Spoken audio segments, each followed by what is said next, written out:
You might think you know everything there is to know about Henry VIII. You'll know he married 6 times and had 2 of his wives executed. But the truth about our most famous king is much more complex and far more compelling. This series tells Henry's story over 6 of the most tumultuous decades in English history, separating the real man from the myth. To some, Henry was a cruel bully. Henry was self-obsessed, desired admiration. He could never be wrong. He wanted the theatre of punishment to be perfect. This is what happens when you defy Henry. To others, he was a charismatic and successful ruler. He jousts, he rides, he sings. What more could you want from this perfect prince? But Henry's personality, his innermost thoughts and his motivations have remained elusive. Today we might call Henry a little bit OCD. It was said of him he couldn't hold somebody's gaze. He felt uncomfortable. Now a team of Tudor experts have come together to investigate who the real Henry was. They'll unearth never-before-seen documents, including some from the Vatican's archives. Thank you so much for showing me one of the greatest prizes in Tudor history. And they'll go backstage at Henry's court to unravel a murky world of power, plots, and petrifying ambition. The Tudor court is a bear pit. It's an aggressive and violent place. When somebody is no longer useful to him, that's it, he cuts them out. It's almost pathological. He was willing to change the entire country, even the entire map of Europe, in order to get what he wanted.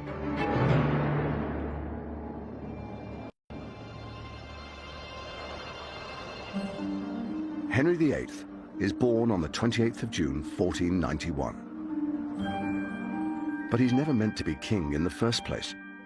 He's the spare heir, living in the shadow of his older brother, Prince Arthur. As the second son, the younger of the princes, comparisons could be made with Prince Harry. In fact, Henry was known as Harry for much of his childhood, and there are some similarities physically as well. He was allowed, really, to be a little bit wilder, to indulge his favourite pastimes. He just didn't have the same pressures as his elder brother. Henry clearly sees himself as the spare rather than the heir. I suppose in some ways that might be liberating, but in other ways it might nurture a certain jealousy. Henry later in life has this urge to prove himself all the time, to show that he can be a success even at his most... Attendants spoiled him and made sure that the hard knocks and bruises of boyhood weren't inflicted on their charge, and anything he wanted he got. As the second son, Henry is ignored by his father, and instead raised by his loving mother in the protective female world of Eltham Palace. Henry's relationship with his mother was unusually close. His mother seems to have taken a real care for the education of her son. For a royal princess to grow up in this sort of environment wasn't that unusual. For a royal prince, however, it was a little bit strange, and it just goes to show how unimportant, really, Henry was considered in the line of succession. But when Henry is just 10 years old, something happens that transforms his life.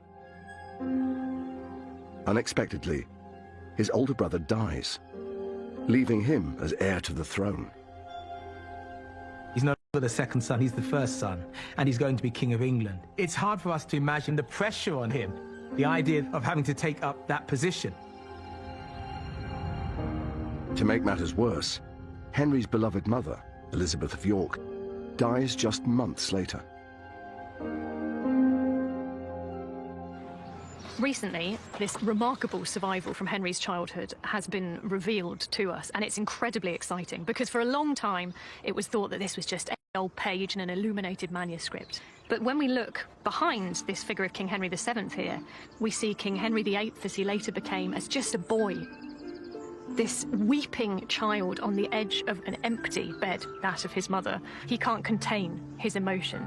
His head is thrown into his arms in despair. We imagine Henry VIII as being someone that maybe didn't feel emotion, that wasn't affected by grief, but we can see in his reaction to his mother's death that it really broke his heart. He was now the heir to the throne, and he didn't have his mother to guide him. He had instead a very different figure in his father, a very problematic, I think, figure to try and move him into this new phase of his life, and I don't think that made it any easier for him.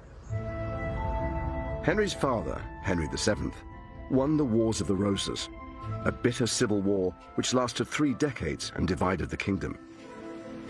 As the first Tudor king, he united the warring houses of Lancaster and York.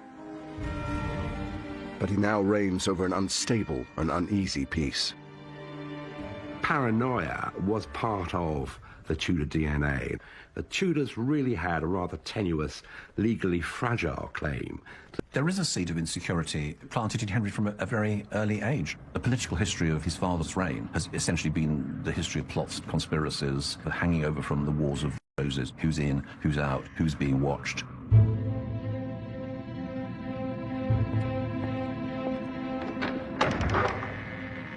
Everything changes for Henry when he becomes next in line to the throne. He is now brought up directly by his controlling father, after years of being sidelined. Henry's relationship with his father was really complex. There are lots of eyewitness accounts that Henry was never permitted to go out of the palace. He was kept to his rooms, and that when he did appear at court, he never opened his mouth except to answer a question. This is so different to the upbringing that Henry had known. He must have felt like a virtual prisoner. As soon as Henry VIII is brought under his father's control, you see his personality just being squished, almost this overbearing weight of his father's anxieties, his paranoia, his concern that something might happen to this last vestige of the Tudor dynasty.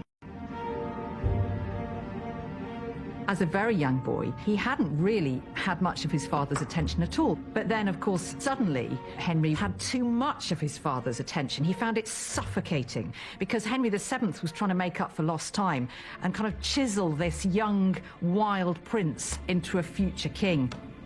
Sometimes they argued quite violently in front of the court. On one occasion, a scandalized ambassador reported it looked this evening as if the king might murder his son. Little wonder, there was a deeply personal resentment against his father. After 7 years of living under this harsh regime, Henry finally glimpses freedom. His father is now dying, and Henry has been summoned to see him one last time. He knows that in a few short hours, his father will be dead, and he will be king.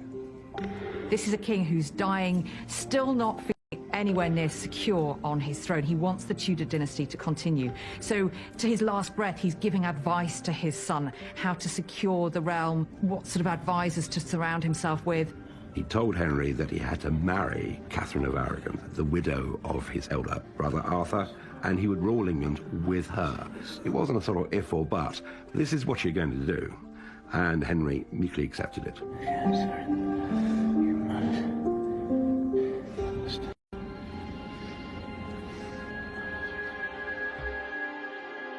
At exactly an hour before midnight, Henry VII dies. In that moment, the 17-year-old Prince Henry. Henry's feelings about becoming king would have been a mixture of apprehension about what was going to happen. Would he be able to smoothly take over the levers of power, mixed with a wonderful sense of relief that he was going to be his own man, his own master, and he could do things which he wanted to do instead of other people telling him. Remarkably, no one outside that room will hear there's a new king on the throne for 2 whole days. The story of what happened in that 48-hour period has intrigued historians for centuries.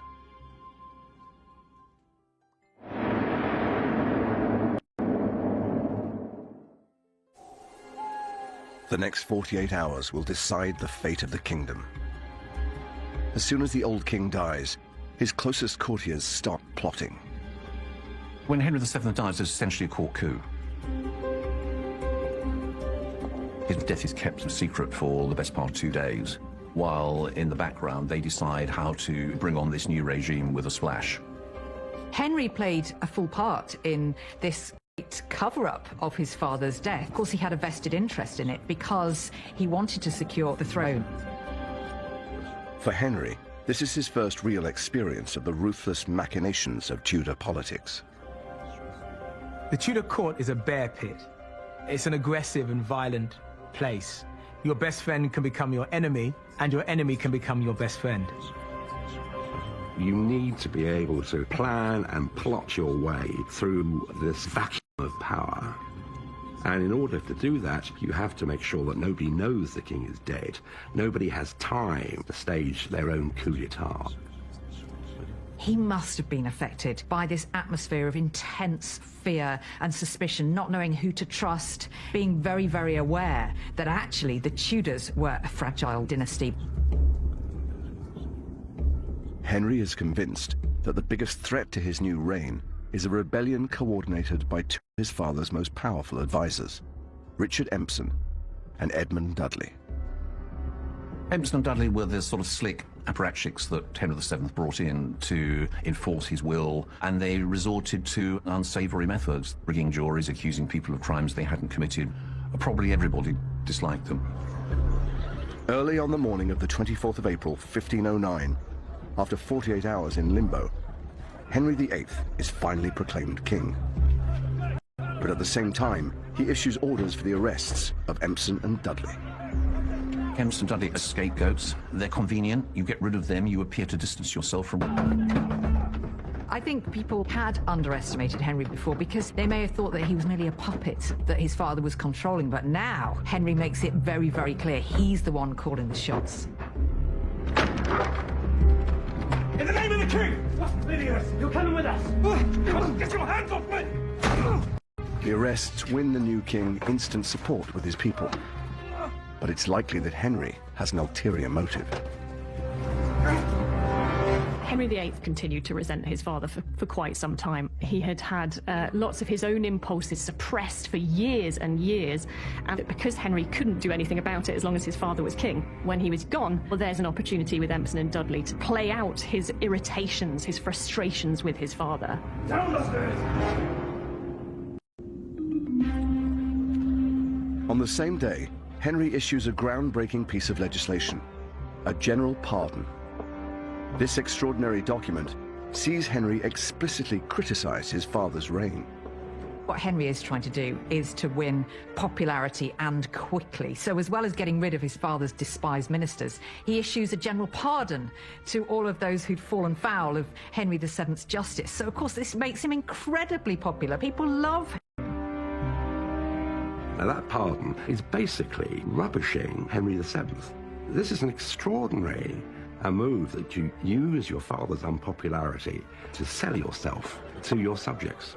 Henry's telling his subjects that he knew they had suffered grievously through injustices imposed by his father, and he was happy to do all he could to right those wrongs.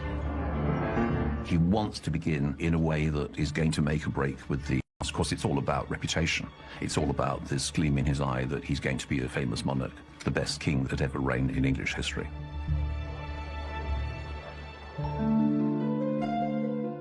Henry is determined to distinguish his father's reign from his own. But that doesn't stop him honoring his father's dying wish and marrying his brother's widow, Catherine of Aragon, just 7 weeks after he becomes king.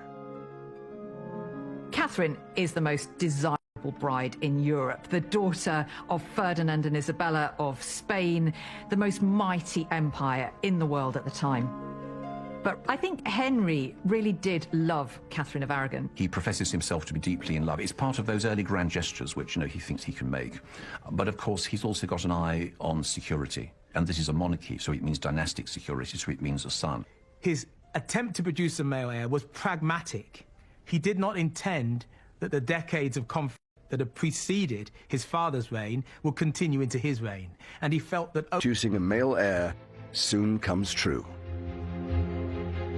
On New Year's Day, 1511, Henry does have a son. Catherine of Aragon gives birth. Henry was beside himself with joy at having a son and heir. His hopes and dreams had been realized. But Henry's happiness is short-lived. His newborn son dies dies at just 7 weeks old.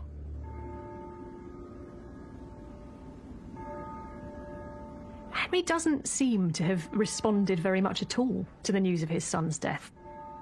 He does comfort Catherine, but there's no real sense from any of the chronicles or ambassador reports of this time that he is actually grieving himself. He is able to almost put a full stop on that child's life and move on from it.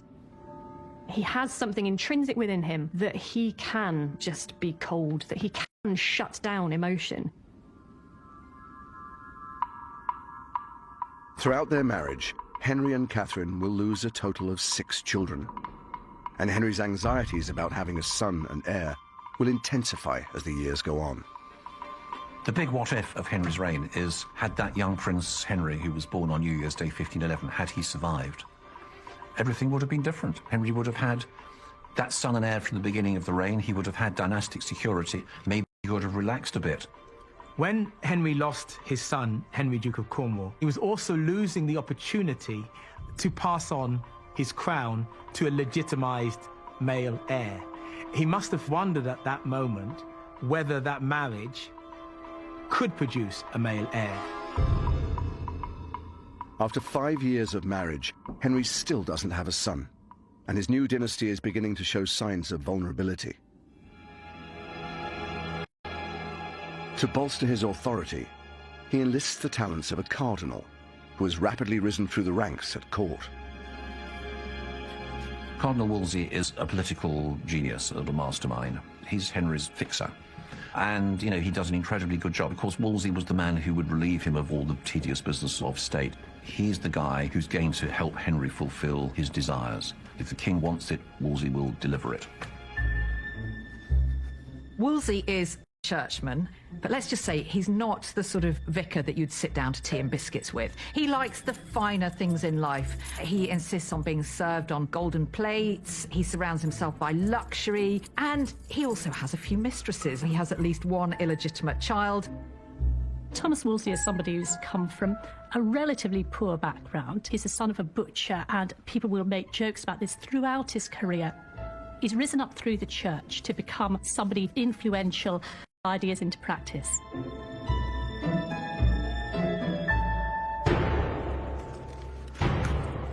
For Henry, Wolsey becomes indispensable. Henry has always loved outdoor pursuits, and whilst he hunts, jousts and fights, the cardinal takes all matters of state into his own hands. Henry in his 20s is often described as the most handsome prince in Europe. He was 6'1", stood above the other courtiers, and he certainly stood above the general populace. They could see him coming.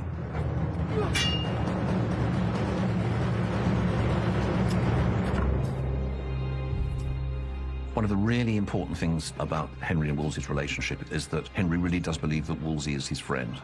They walk about together arm in arm in the King's privy garden. Wolsey can always walk in to see Henry. He doesn't need to make an appointment. Other ministers can't do that. Wolsey, he sees a huge opportunity for himself here, and he takes it. According to most courtiers, he has absolutely no right to be there. He's of lowly birth. He's worked his way to the top, which is highly unusual. But Henry really doesn't have that same snobbishness that the rest of his court have. Within a few years, Henry raises Wolsey to become his chief counsellor and one of his closest friends. Hidden away in the archives of the Vatican Library in Rome is a remarkable account written by a 16th century Italian diplomat, which reveals more about their relationship than anything else. The Vatican has never given permission for it to be filmed before. Well, thank you so much for showing me this work. This is the first time, though, that I've seen the original, so it's an absolute privilege. This wonderful work, which is called Anglica Historia. It is about the history of England and the king himself, Henry VIII, Arrigo VIII. The wonderful thing is, for a historian, is this is an eyewitness account of Henry VIII and his court. One of the best bits of his account is his description of Cardinal Thomas Wolsey, so Henry VIII's right-hand man.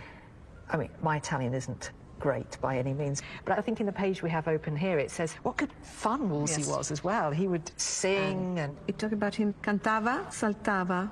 smiled, giocava, he told jokes. So he would entertain and tell jokes, and you can see the appeal of Wolsey for Henry, I think, from this account.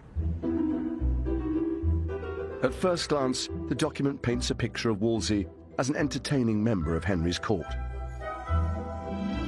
But it's not what it first seems. It reveals that Wolsey is not at all flattering about Cardinal Wolsey and the methods he employed to manipulate his royal master. He describes him as a witty fellow who would cling to the royal side, strum the lute, dance, indulge in pleasant conversation. He's almost doing his business by stealth. Henry doesn't realise all the things he's agreeing to, and that by these methods he would inculcate, instill and drum into Henry's ears all of the messages that Wolsey wanted to get across. My favourite extract comes when he kind of lures Henry in by showing him a pretty jewel or a ring. It's almost like he's treating Henry like a child, tempting him with sweets, and Henry then just agrees to whatever the Cardinal asks of him. Henry's weakness for flattery and manipulation allows Cardinal Wolsey to rise to the highest echelons of court. But in a few short years, Henry will turn on his close friend and advisor with a vengeance.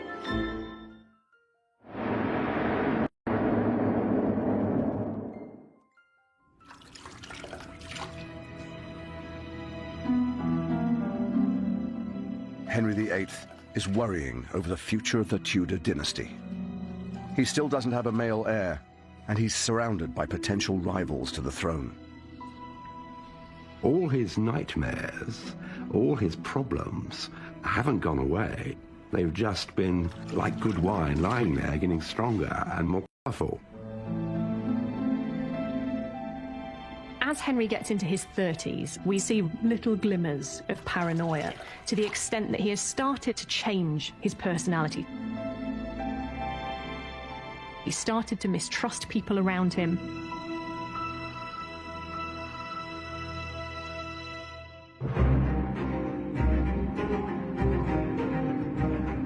As his paranoia grows, Henry increases the provisions for his personal security. There is a quite extraordinary security service surrounding this king. His food is tasted before he's able to eat it. There's this elaborate ritual in order to put him to bed each night, where the covers are checked for any knives in his bed. What effect that must have had on Henry, because for all his confidence and his sense of invincibility, he's made very aware on a daily basis that really he's incredibly vulnerable. Henry's suspicions extend to the servants who surround him day and night. The barber is one of the very few people who are allowed close proximity to Henry. To be the royal barber means that you are holding a sharpened... You've killed a king, you've committed treason. And so, therefore, it's very clearly specified how a barber should be behaving, even what company they can keep. These increasing provisions come from his paranoia, and they also start to feed it, because every single part of Henry's life was underscored with this sense of unease and suspicion about the people around him.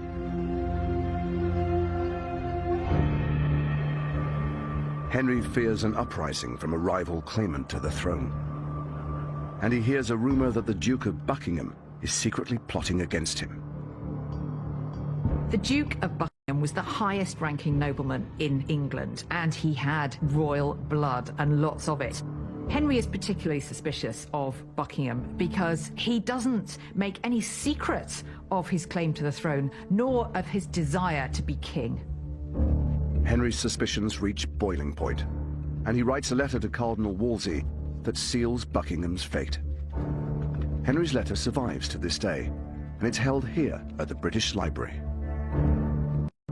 It's extremely exciting for me to see this original letter by Henry. There actually aren't many of them, because, as Henry himself says here, he finds writing tedious and painful. He tends to entrust that task. Getting stronger and more colourful. As Henry gets into his 30s, we see little glimmers of paranoia, to the extent that he has started to change his personality. He started to trust people around him.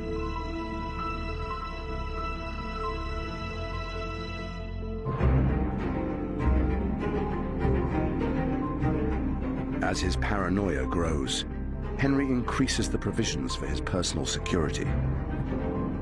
There is a quite extraordinary security service surrounding this king. His food is tasted before he's able to eat it. There's this elaborate ritual in order to put him to bed each night where the covers are checked for any knives in his bed. What effect that must have had on Henry, because for all his confidence and his sense of invincibility, he's made very aware on a daily basis that really he's incredibly vulnerable. Henry's suspicions extend to the servants who surround him day and night. The father is one of the very few people who are allowed close proximity to Henry. To be the royal barber means that you are holding a sharpened blade next to the King of England's throat.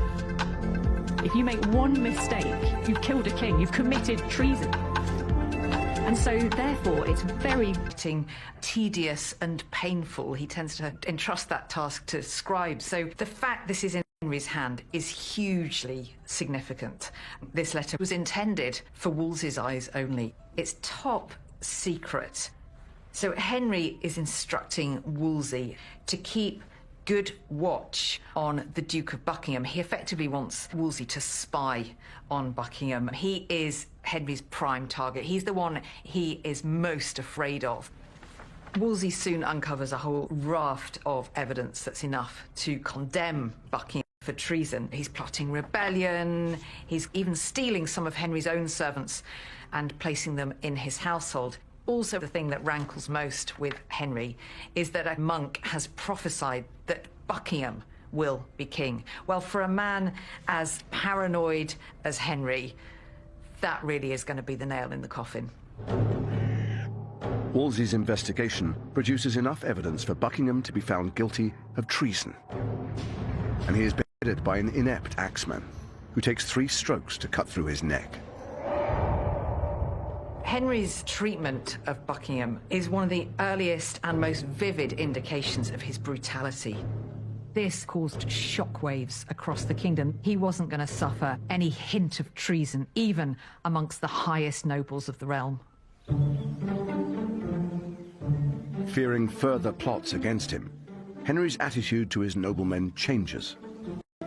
Henry starts to get rid of some of those older courtiers and councillors who had surrounded him for a long time. He mistrusts some of the old nobility. They'll have agendas of their own. He replaces them with the promiscuous young aristocrats he grew up with, men he trusts. But with such a debauched entourage, Henry's palaces are transformed into houses of pleasure.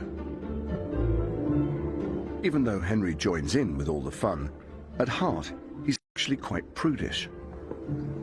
You can almost picture Henry the morning after, walking through this scene of devastation with food strewn everywhere. There were people just sleeping on the floor wherever they could. Henry's a real contradictory character in all of this. On the one hand, he's encouraging this quite wild party atmosphere, but on the other, he's quite fastidious.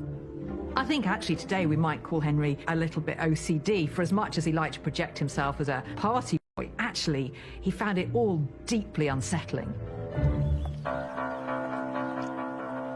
The best evidence of Henry's controlling behaviour is contained in a little-known court document called the Eltham Ordinances. The Eltham Ordinances are effectively a great long list of rules that were drawn up by Cardinal Wolsey on Henry VIII's command to reform the royal household. But what's fascinating about them is that they give us an insight into Henry's psyche.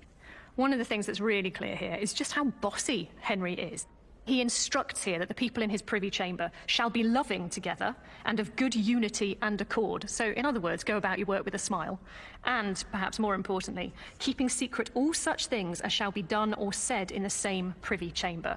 I mean, this is basically a gagging order. If you're working for the king, then don't speak about what you see or hear in the privy chamber.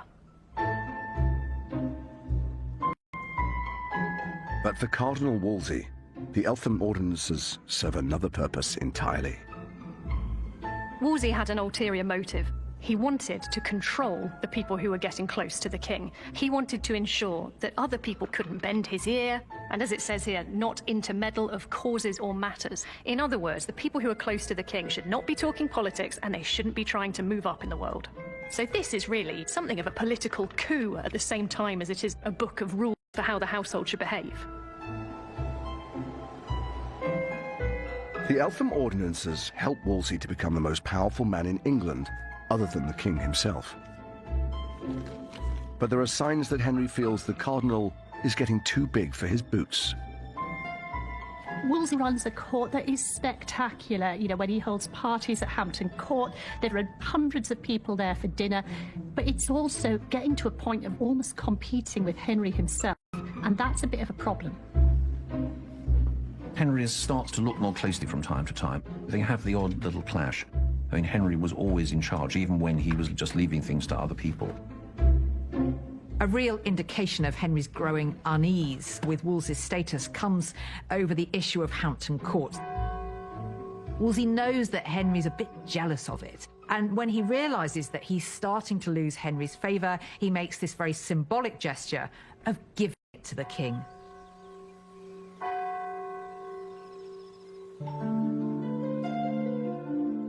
As his relationship with Wolsey begins to unravel, Henry's marriage to Catherine of Aragon is falling apart. One of the deep-seated things in Henry's character is that if something goes wrong, it's always somebody else's fault. And so Henry does start to blame Catherine. After the birth of the Princess Mary, their only child, there are no more living children. And then, of course, Catherine is almost 6 years older than he is, and she's going to enter the menopause, and that worries him. Throughout his reign, Henry has this problem, which is that he's king, he's meant to be in charge of everything, he's meant to be able to decide his own fate, and yet there are so many places in his life where he then discovers he's not in control of things. He's not in control of whether his wife has a son. A queen is there for one principal purpose, and that is to produce sons. Catherine's not doing that, and therefore, you know, he's bound to look elsewhere. Henry's attentions are turning to a young woman at court, Anne Boleyn. He's had affairs before, but this time things feel different. Anne plays things slightly differently. As soon as it becomes apparent that Henry is considering the validity of his marriage to Catherine of Aragon, she starts positioning herself as the potential future bride, and Henry is quite happy to go along with this. And so they start on this attempt to get Henry's marriage to Catherine declared invalid. Desperate to end his marriage, Henry starts searching for a way to divorce Catherine. Once Henry's decided that he wants to marry Anne Boleyn, he goes all guns blazing to research this himself. He gets it into his head that the reason he has no sons is because he has transgressed that biblical rule in Leviticus that you must not marry your brother's widow. The thing about Henry is, once he has his mind set on a particular course, he can be extraordinarily cold and ruthless in achieving it. And anybody who gets in his way, well, they need to watch out. Henry tasks Wolsey with securing permission from the Pope to end his marriage. With the divorce, Henry gives Wolsey an impossible job to do. Divorce isn't unheard of, but for a king to set aside a wife to whom he had been, the Pope is going to agree. And Wolsey must be thinking, I've got the boss from hell here. I just cannot deliver this. What am I going to do?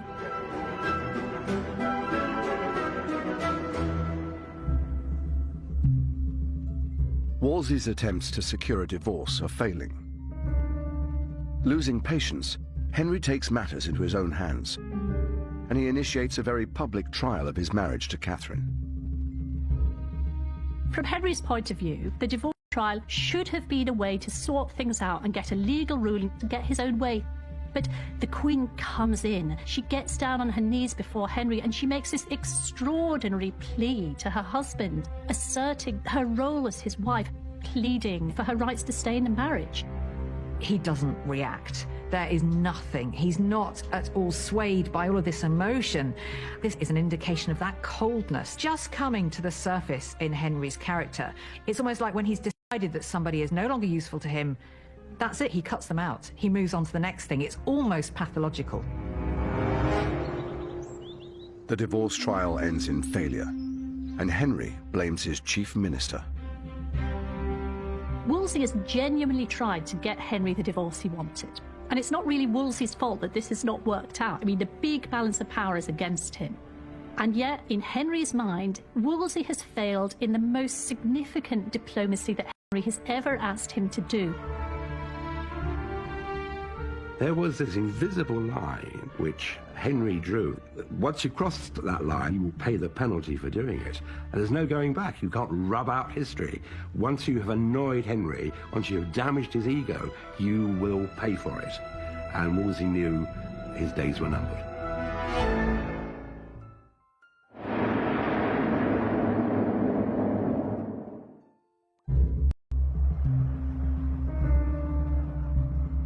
Henry VIII has turned his back on his wife and his closest advisor.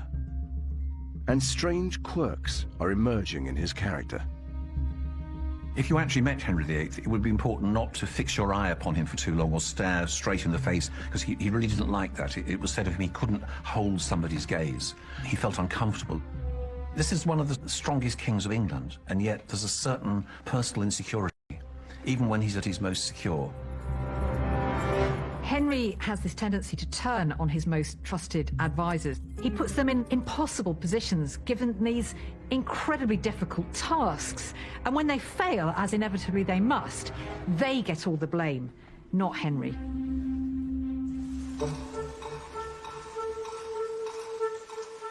Henry banished once the king's most powerful subject, Wolsey is stripped of his post as Lord Chancellor, and his property is seized. For Cardinal Wolsey, who always saw himself as Henry's man, to have the king say that he didn't trust him was completely crushing. And from that moment on, we don't ever really see him regain Henry's trust. He is just slowly sliding inexorably towards his ultimate fate. Wolsey sends Henry a letter begging for his forgiveness. This letter, held in the National Archives, gives an insight into Wolsey's desperation. Wolsey is appealing so completely submissively to Henry in this letter that it starts with, "I, your poor, heavy and wretched priest, do daily pray, cry and call upon you," and then ends with, "Your most prostrate, poor chaplain, creature, I mean, not even a human being anymore, just a sort of beast of King Henry VIII. It could not be more clear in this that Wolsey is lowering himself in Henry's eyes. It really is quite heart-wrenching, I think, that he was reduced to this. The Cardinal's letter fails to win the king over. I find Henry VIII quite challenging, because time and again, Henry can't admit himself that he's made a mistake. He's completely certain that he is in the right at all times. And so as a result, the person who gets scapegoated is Wolsey. Henry issues orders for Wolsey to be arrested on charges of treason and sent to the Tower of London. But he will never make it there. After arriving at Leicester Abbey to spend the night, he collapses and dies.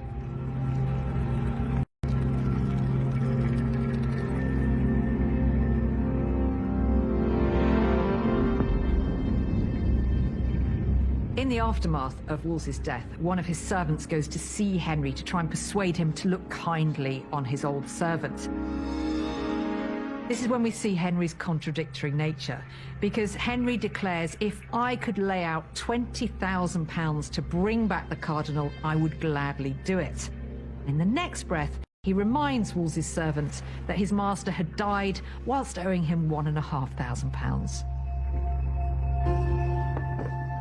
After Wolsey's death, it becomes clear that the Pope will never grant Henry a divorce.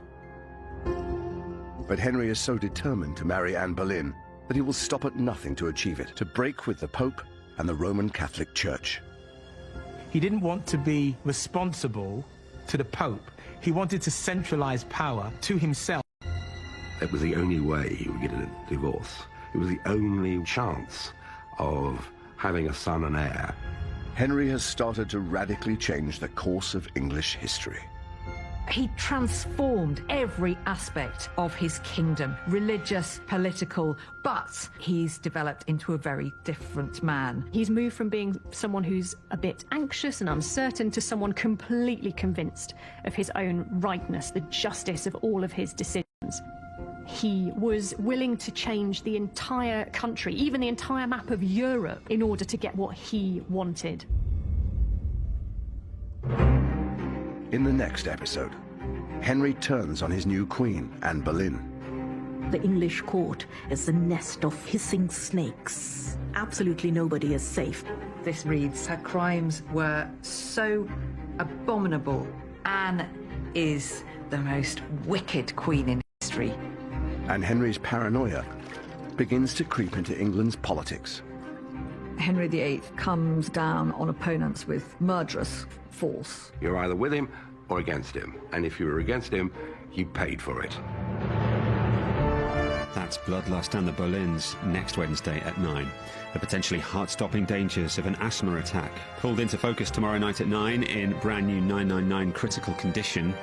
New next, the 20-year hunt for the killer newsreader Jill Dando, shot outside her house in West London. It was a crime that shook Britain. In just a moment.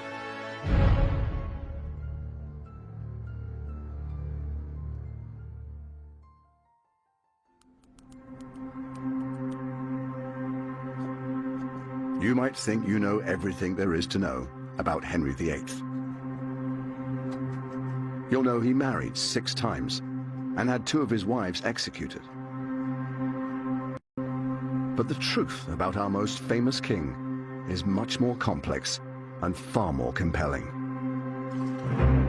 This series tells Henry's story over 6 of the most tumultuous decades in English history, separating the real man from the myth. To some, Henry was a cruel bully. He wanted the theatre of punishment to be perfect. This is what happens when you defy Henry. This is what traitors get. To others, he was a charismatic and successful ruler. He jousts, he rides, he sings. What more could you want from this perfect prince? But Henry's personality, his innermost thoughts and his motivations have remained elusive. Pathological. Once Henry has his mind set on an idea, he will stick with it no matter the consequences. Now a team of Tudor experts have come together to investigate who the real Henry was. Here are Henry's insecurities, written in black and white. They'll unearth never-before-seen documents, including some from the Vatican's archives. Thank you so much for showing me one of the greatest prizes in Tudor history. And they'll go backstage at Henry's court to unravel a murky world of power, plots, and petrifying ambition. Henry VIII comes down on opponents with murderous force. Henry's growing increasingly paranoid. He's starting to lose his grip on reality. Henry has got older, he's got more tyrannical, his reign has got bloodier, and he's more determined than ever to get his own way.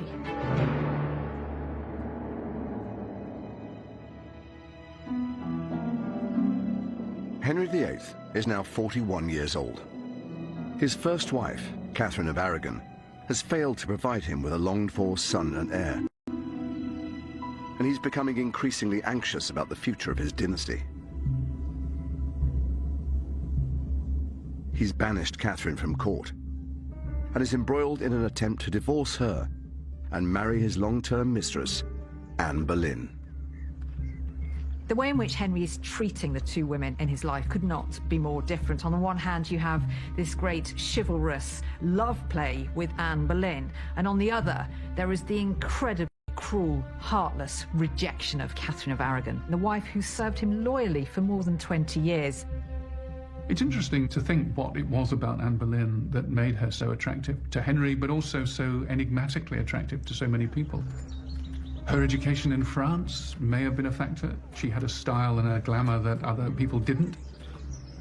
But also her intelligence, her ability to argue with scholars and theologians about religious and moral issues. Henry, the scholar who flattered himself as being the philosopher prince, saw in her, I think, a consort who shared some of those values. But as their relationship develops, Anne puts pressure on Henry by refusing to sleep with him until their wedding is in sight. Her own sister had been discarded as Henry's mistress. She wanted more for herself than that. She wanted to be queen. So for 7 long years, she keeps him at arm's length, giving him a little bit of encouragement and then destroying his hopes the next. That speaks volumes about just how much Henry was enthralled to Anne. They survive to this day and are held deep within the Vatican Library. Regina, thank you so much for allowing us to film here and for showing me what has to be one of the greatest prizes in Tudor history. These are the original letters from Henry VIII to his great love, Anne Boleyn. You're very welcome, and we are happy to show people in Great Britain these documents so precious to you and to us, and precious for, I think, all mankind. Henry's letters are written in French, the language of courtly love, and are filled with romantic gestures. You can see there in French, to my mistress, there at Mistress. the top of the page. He wishes. And, you know, he talks Yes. about being struck by the dart of love, or dart d'amour. Now, this is very famous, isn't it? The love heart. It's very romantic that he draws a love heart around Anne's initials, Yes. and then either side are his own Yes. initials. And even though we don't have Anne's responses, we can sense that she's the one in control, because it's all Yes. Henry making the effort and trying to woo her. Yes. And she's remaining just out of reach, which I think was part of her genius, actually. The letters demonstrate just how desperate Henry is. The longer Anne holds him off, the more insecure he becomes. This is probably my favourite of the letters because I think it's the most revealing of Henry's state of mind. You sense his insecurity in a way because he talks of how he's been in a great agony since receiving Anne's last letter, not knowing how to interpret it. Here is a man who has showered his love with affection, with letters, with gifts. He's had very little back. One of the naughtiest letters in the whole collection is this one here, where you really get a sense of Henry's frustrated lust. He writes to Anne, wishing myself, especially of an evening, in my sweetheart's arms. Here's a man in torture through this unrequited love. Anne's not giving him much back. Henry doesn't know where he stands, and it's sending him crazy. Anne Boleyn's behaviour and the desire for a male heir have provoked Henry into making one of the most monumental decisions in English history: breaking with the Roman Catholic Church. Eventually, free from the Pope's authority, Henry divorces Catherine of Aragon and marries Anne Boleyn. But all of this comes at the highest imaginable price.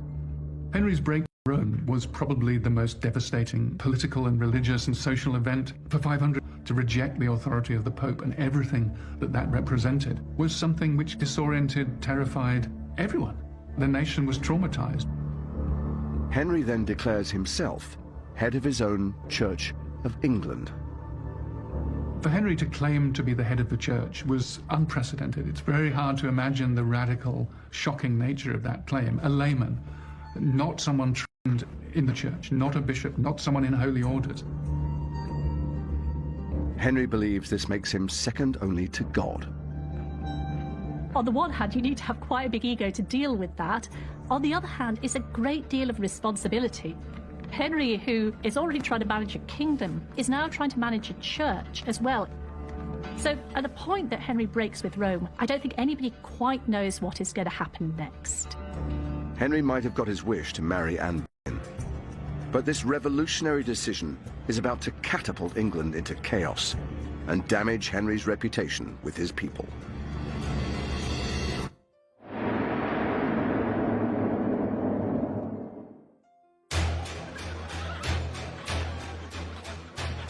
England is in turmoil after Henry's decision to break with Rome.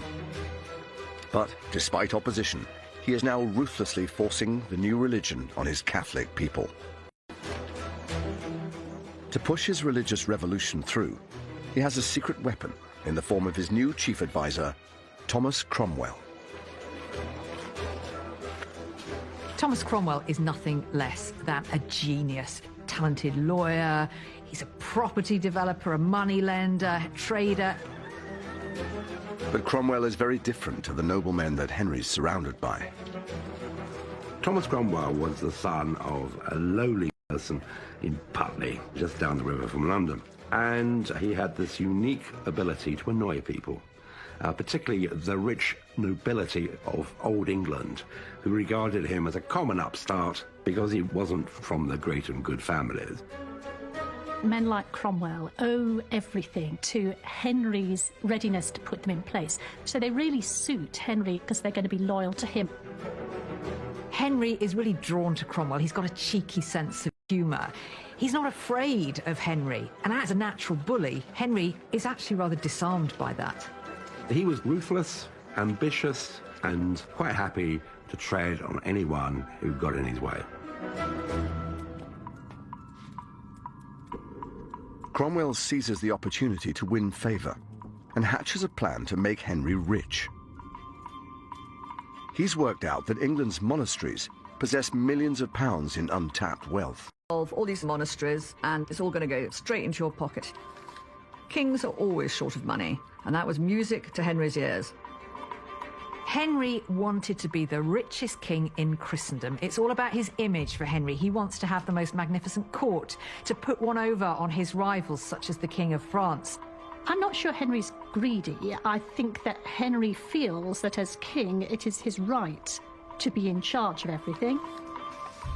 To justify this making scheme, Henry and Cromwell start a slanderous propaganda campaign against England's Catholic monasteries. If you're going to dissolve the monasteries, you have to have an excuse to do it. So Cromwell and his agents go around, they start drawing up lists of things that the monks and nuns are doing wrong. Monasteries were always controversial places. These were houses of celibate men living on their own, often in remote, inaccessible places. Who knew what they were doing? Protestant reformers are saying not only are these places of idolatry, but they're places of sexual sin. They're superstitious, they're monsters. It's quite astonishing that the first piece of explicit legislation against sex between men comes in 1533, precisely in the context of this campaign. They find it useful to say, you know what's going on in these monasteries? This is why we need a crackdown. And so they use this not just to attack the monks, but to close down the institutions altogether. They say things have got so bad, all got to go. Under Henry's orders, hundreds of monasteries across the English countryside are pillaged and destroyed. Henry closed in the region of 563 monasteries. That's an enormous amount. These buildings had dominated the English landscape for centuries. They were almost like the social services of their day, fulfilling the role of hospitals, a charitable function. And so, of course, their loss had a huge impact on Henry's people. There's one report that suggests there's 20,000 monks and nuns wandering around the country homeless. That just gives you an indication of how much of a shake-up of society this was. Henry had pledged that all of the income from these religious houses would be invested in creating new, reformed religious establishments. He didn't keep his promise. He gave away a lot of the riches, a lot of the lands to his nobles, and he kept an awful lot for himself. 25 years into his reign, Henry has come close to destroying the Catholic Church in England and made a fortune in the process. But remarkably, in private, he's still clinging on to the traditional Catholic beliefs that he grew up with. While in public, he's outlawing all sorts of things, such as going to Mass. In private, that's exactly what he's doing. The Catholic Mass is at the heart of Henry's religious beliefs and really at the centre of his life, and he attends Mass every single day. We know he crept on his knees to the cross at Easter. These are, in the views of most Protestants, superstition. But Henry was convinced they weren't. Superstition were the things the other people did. These things were true belief, because in his heart he was performing them in the right way. There is an enormous double standard with Henry. It's all very well for him to continue worshipping as he likes, but his people have to toe a different line. They have to be part of But his people have to toe a different line. They have to be part of the new reformed religion. But Henry's religious hypocrisy is testing some of his closest friendships. To people like Thomas More. Thomas More's relationship with Henry VIII was as close to a friendship as a Tudor king could have. They argued long into the night. They talked about the latest works of philosophy and religion. They went up on the leads of the palaces and looked at the stars and talked about astronomy. They'd first met when Henry was just 8 years old, so More was a huge influence on Henry, and he rose and rose in Henry's service. He was Lord Chancellor of all England by the 1530s. But Thomas More was acutely religious, devout to the point of wearing a hair shirt under his clothes so that his flesh was mortified by the irritant. I mean, these were the kind of extreme religious practices that the most reclusive Catholics would use. As a devout Catholic, Thomas More disagrees strongly with Henry's decision to break with the Roman Catholic Church. And he's not the only one. Growing numbers of people are speaking out against Henry's new regime. These voices of dissent play heavily on Henry's insecurities. Some outspoken priests in Middlesex said that Henry's private life resembled a pig wallowing and defiling itself. A nun makes these prophecies saying that she's seen a place reserved for him in hell. For Henry, this is all deeply personal. Anyone who speaks out against his reforms is criticising himself, and he can't take that. Like his father before him, Henry VIII comes down on opponents with murderous force. Hidden away in the Houses of Parliament is evidence of just how murderous Henry is becoming. Here I am in the Parliamentary Archives looking at the 1534 Treason Act, one of the most extraordinary documents in Henry's reign. Here are Henry's neuroses, Henry's fear. The 1534 Treason Act says it's now high treason to maliciously wish, will or desire, by words or writing, or by craft imagine, an attempt of bodily harm against the king or the queen or their heirs apparent. This document says that it's now high treason to maliciously publish and pronounce by express writing or words that the king is a heretic, schismatic, tyrant, infidel, or usurper of the crown. The act is extraordinary because it's not only governing how people behave, but it's governing how they think and what they say. Henry VIII believed that as far as his subjects were concerned, you're either with him or against him, and if you were against him, you paid for it. This document changed Henry's realm into a land of fear. Words spoken in jest or in drink or in anger could lead you to the scaffold. This brutal act significantly widens the scope of treason, and it marks a turning point in Henry's reign. That need not only to have people obedient, but to believe absolutely in the justice of what he was doing was unprecedented. No one had asked this before. That is intruding into everyone's belief system, into their consciences, in a way that no one had tried before or since.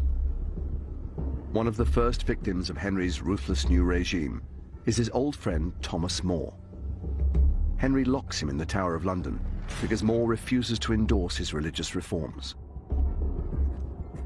More is very much a devout Catholic, and that idea of England breaking completely away and defying the Pope, defying tenets of Catholic faith, is not something that More can really live with. More remains in the Tower for a year, and during that year, Henry does everything he possibly can to persuade him. He even says to him, believe what you like in your heart, so long as in public you're with me. I think Henry still had that deep-felt conviction that eventually their friendship would prevail, and that would be won over by the sheer weight of argument and the force of Henry's personality. Tudor history is full of these moments where people who have been working together for months and years suddenly fall apart. But I think it's particularly traumatic when it comes to Henry and Thomas More because of that deeper intellectual connection that the two of them had forged. Eventually, Henry has had enough, and he authorises his former friend's death. The Parliamentary Archives still holds the document that sanctions Thomas More's execution. This document says that Thomas More, contemptuously refusing to take the oath supporting the succession to the crown. They are powerful words. And later on, they describe the ingratitude of Thomas More towards the king. It lays down Thomas More's crimes and legalizes his execution. To all intents and purposes, it's his death warrant. On the 6th of July, 1535, Thomas More is executed on Tower Hill. I can't help but wonder whether Henry just had those moments where he looked at himself in the mirror and thought, how on earth have I come to this? Here he is, ordering the execution of some of his closest friends and advisors. He's caused turmoil in his kingdom. Did he ever bring any of that back on himself and actually examine his own motives, his own character?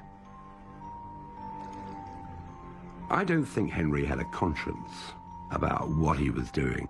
No, he's not a man who's going to lose any sleep over things like that. He has an objective which he wants to achieve, the continuation of the Tudor dynasty, and nothing or no one is going to stand in his way. He absolutely believed in the righteousness of his own conclusions, and that's what drove him through. There's definitely a sense at this point in Henry's reign that it's almost gathering a momentum of its own.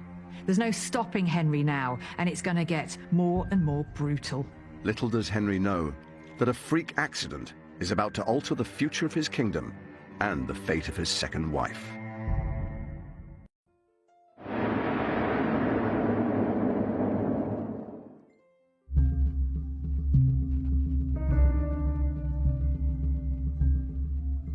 Henry VIII is now 44 years old, and his break with the Roman Catholic Church is beginning to tarnish his reputation.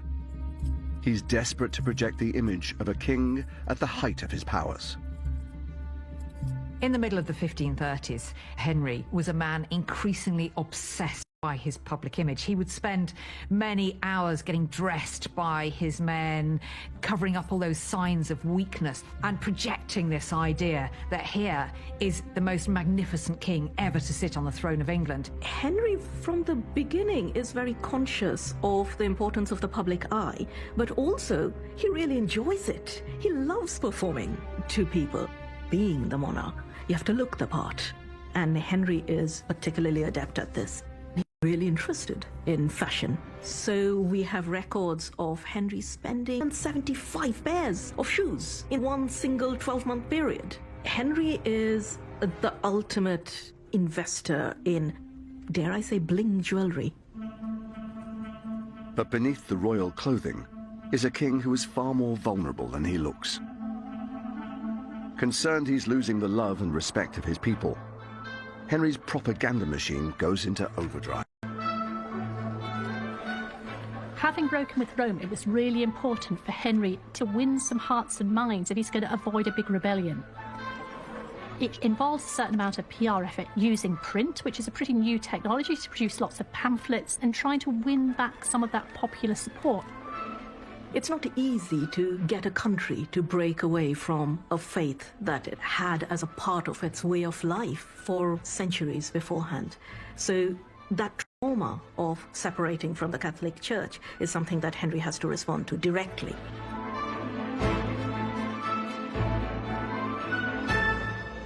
Whilst Henry hopes to escape public unrest, he can't seem to avoid it in private.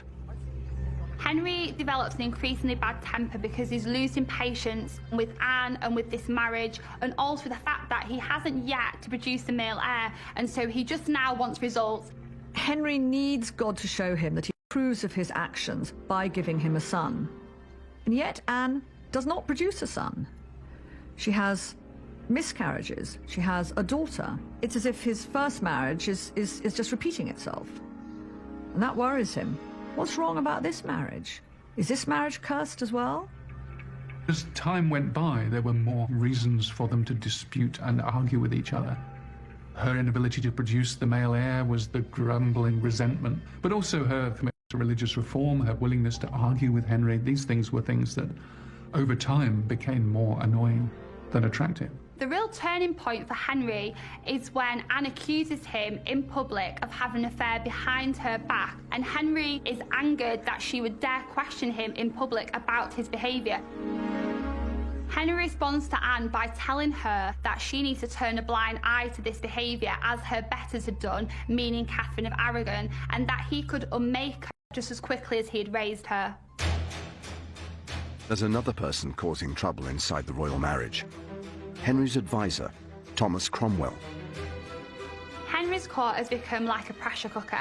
So at the centre of this, we have Cromwell and Anne, who are each other's rivals and enemies. Anne has her own faction behind her, and Cromwell has his supporters. And we see in the court these two rival factions fighting for Henry's attention. So he was very keen to act against her, to strike first before he was attacked himself. Anne has an ace up her sleeve that she thinks will secure her position. She's pregnant. However, something is about to happen that will shake both Anne and Henry to the core. When Henry takes part in a jousting tournament, he falls from his horse. An account from the time reveals that the accident is so serious that Henry is knocked unconscious. There's a report by Dr. Pedro Ortiz, who is the imperial Spanish ambassador to the Vatican.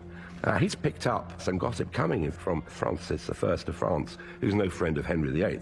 The French king had said that the King of England had fallen from his horse and had been for 2 hours without speaking. So here we have Henry laying on the ground, not speaking for 2 hours. I believe the horse rolled on him, it crushed him. He suffered some kind of traumatic brain injury. Recent research has demonstrated that such an injury can actually cause neuroendocrinal damage. People suffering from this very rare disorder become depressed, irritable, and very suspicious of everyone around them. In the latter years of Henry's reign, he was displaying all those symptoms. Henry's accident also has a dramatic effect on his wife, Anne Boleyn. What is absolutely certain is the shock of hearing that Henry had this accident caused Anne Boleyn to miscarry a male child. Queen Anne was brought to bed and delivered of a man-child before her time. It was said she took a fright. It was a 3-month-old fetus, male child, perfectly formed, and if the child had lived, it could have been Henry's longed-for male heir. The miscarriage is a personal disaster for Anne, because that possibility that the male heir was finally at last about to appear is taken away again, and she's damaged goods. After his accident, Henry becomes increasingly paranoid. And at court, things are now more dangerous for Anne Boleyn and Thomas Cromwell. There is a diplomatic letter which describes the English court as a nest of hissing snakes. There are eavesdroppers at every corner. Absolutely nobody is safe, from the Queen to the greatest statesman of the country. Around Easter 1536, we see a real shift now between the relationship of Cromwell, publicly disgraces him, and this now puts Anne back on the chessboard, and so she removed Cromwell, her rival, and once again she's the centre of Henry's world. Cromwell storms out, and the first thing he does is to start plotting to get rid of Anne. Cromwell has decided it's Anne or him, and it's going to be Anne. Secretly, Thomas Cromwell launches an investigation into Anne's behaviour. As soon as he's left court, Cromwell puts the word out that he's sick. But Cromwell is far from sick. He is using this 2-week absence as the perfect cover for him to start plotting the downfall of his archenemy, Anne Boleyn. Cromwell has this incredibly sophisticated network of spies and informants. Among his network are a number of ladies from the Queen's own household. Now, Anne isn't popular with her ladies. She's a fairly cruel mistress, so you might imagine how willing those ladies are to give Cromwell tidbits of gossip, information that he can slowly craft into a case. One of the things about the early modern court is that it is based upon flirtation, and it's based upon the language of courtship. So at any point, those acts which could have been perfectly normal are reinterpretable as much more culpable. If you say you love the Queen, what do you mean? Cromwell began to find a lot of evidence of people saying inappropriate things.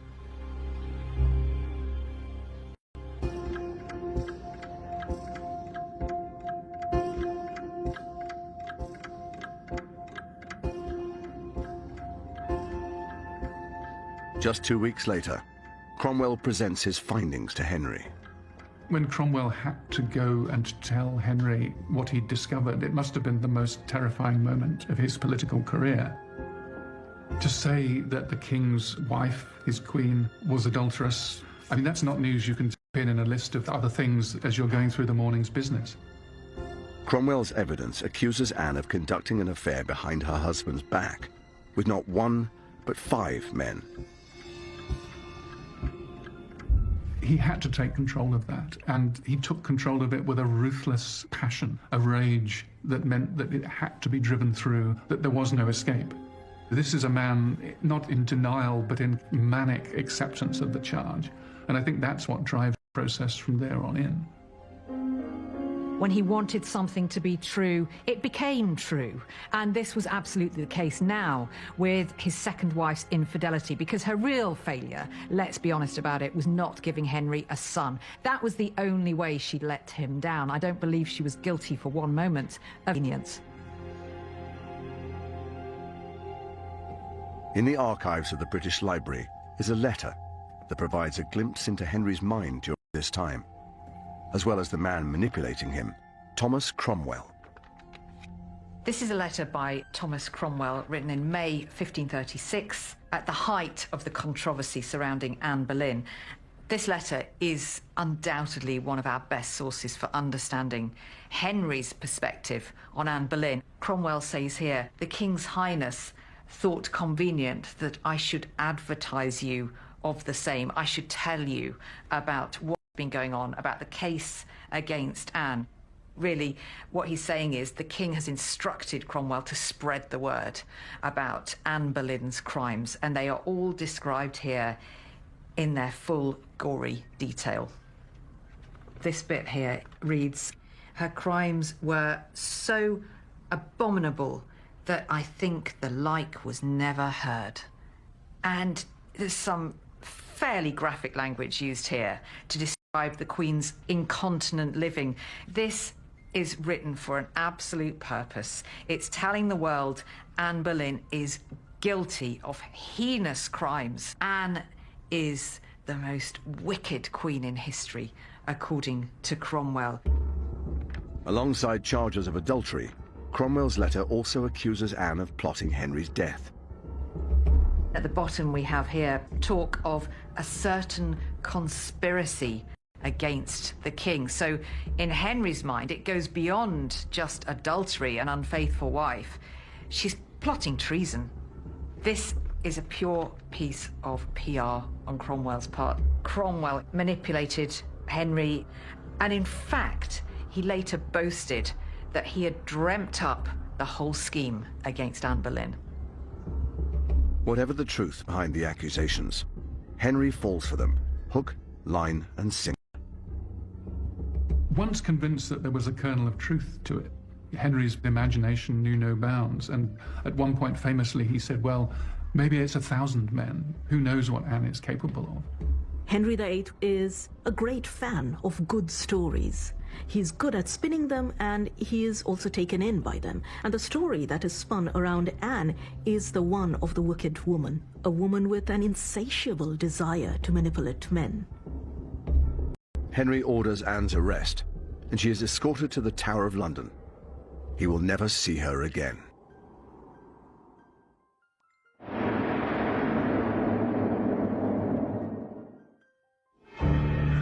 In the Tower of London, reports suggest that Henry VIII is becoming mentally imbalanced. The Spanish ambassador reported that Henry had collapsed in tears about Anne Boleyn's downfall. Henry VIII was always an extraordinarily emotional man. Tears were never far from the surface. Tears of joy, tears of grief. But of course, Henry always cries only for one person, and that person is Henry himself. For Tudor men, not being able to control your wife is really seen as the cardinal sin and the biggest flaw against your masculinity. I'm sure that Henry did believe Anne was guilty because it was convenient for him to believe that Anne was guilty. And it made him right. He was the good person, she was the bad person. While Anne is under lock and key, the investigation into her infidelities ramps up. This letter was written by Sir William Kingston, who was Anne's jailer at the Tower. And Kingston had been set upon Anne as a spy by Henry. Henry wanted to know her every move, her every word.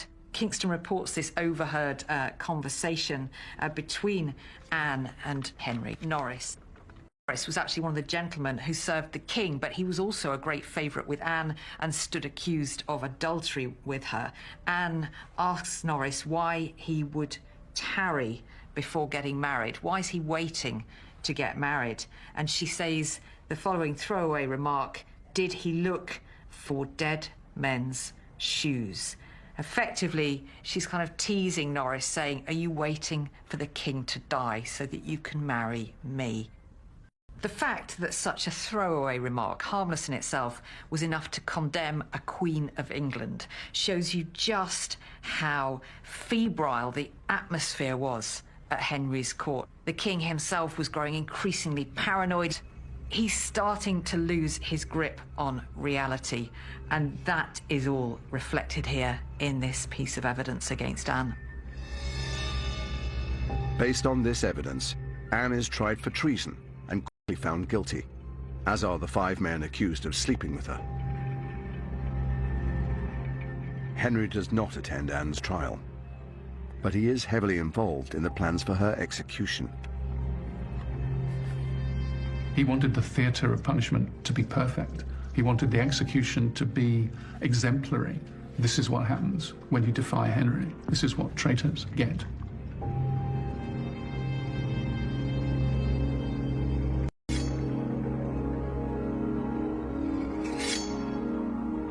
Henry didn't ever like to associate himself with death. He wouldn't go to funerals, and he didn't want to be seen in the same space as Anne Boleyn ever again. Her name was not to be mentioned. All trace of her was removed from his palaces, so of course he's going to be nowhere near the Tower that day. But he invited 1,000 people to watch Anne Boleyn's head being struck off. Those are the actions of a madman. On the morning of the 19th of May, 1536, Anne Boleyn is executed. But Henry has already lined up his next wife. The speed with which Henry moves on to wife number 3, Jane Seymour, is deeply disturbing, really. The very next day, they are betrothed. They're married 10 days later. Now, that is fast, even by Henry's standards. He needs to get cracking because, he needs to have a son, and he needs to live long enough for that son to grow to adulthood. So he's not going to waste time, pretending to mourn a woman who's betrayed him. The following year, Jane Seymour is able to give him what his 2 previous wives have not: a healthy son and heir to the throne. Tragically, Jane herself dies only 2 weeks after the birth, leaving Henry once more alone. But his reign is far from over. The England of the late 1530s is entirely different from the England of a decade before. We've got the monasteries being dissolved. We've got a dramatic change of personnel at court. All sorts of people have disappeared. Thomas More is gone. Anne Boleyn has gone. Jane Seymour has gone. Henry himself has got older. He's got more tyrannical. His reign has got bloodier, and he is more determined than ever to get his own way. In the next episode, age and infirmity start to catch up with Henry VIII. The pain that Henry got from his leg was absolutely huge.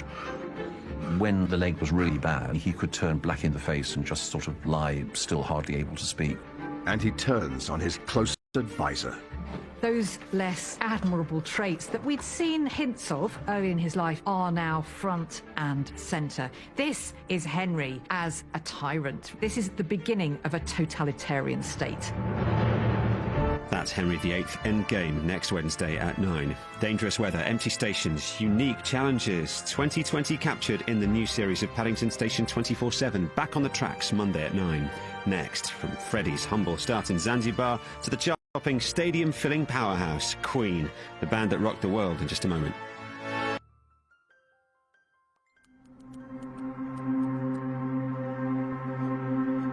You might think you know everything there is to know about Henry VIII. You'll know he married 6 times and had 2 of his wives executed. But the truth about our most famous king is much more complex and far more compelling. This series tells Henry's story over 6 of the most tumultuous decades in English history, separating the real man from the myth. To some, Henry was a cruel bully. He's clever. What he likes to do is to trap people. He's a very skillful manipulator. Henry's punishment was exemplary in its brutality. To others, he was a charismatic and successful ruler. He jousts, he rides, he sings. What more could you want from this perfect prince? But Henry's personality, his innermost thoughts and his motivations have remained elusive. Henry didn't take the blame for his own mistakes because that would not have worked for him as a king. He was so good at convincing himself of what he saw as the truth. Now a team of Tudor experts have come together to investigate who the real Henry was. If you ever needed proof that Henry was a bit of a megalomaniac, this is it. And they'll go backstage at Henry's court to unravel a murky world of power, plots, and petrifying ambition. The English court is a nest of hissing snakes. No one quite knows who to trust. There are spies and informers. It's very, very clear that behind this public facade was somebody who was fundamentally vulnerable and insecure.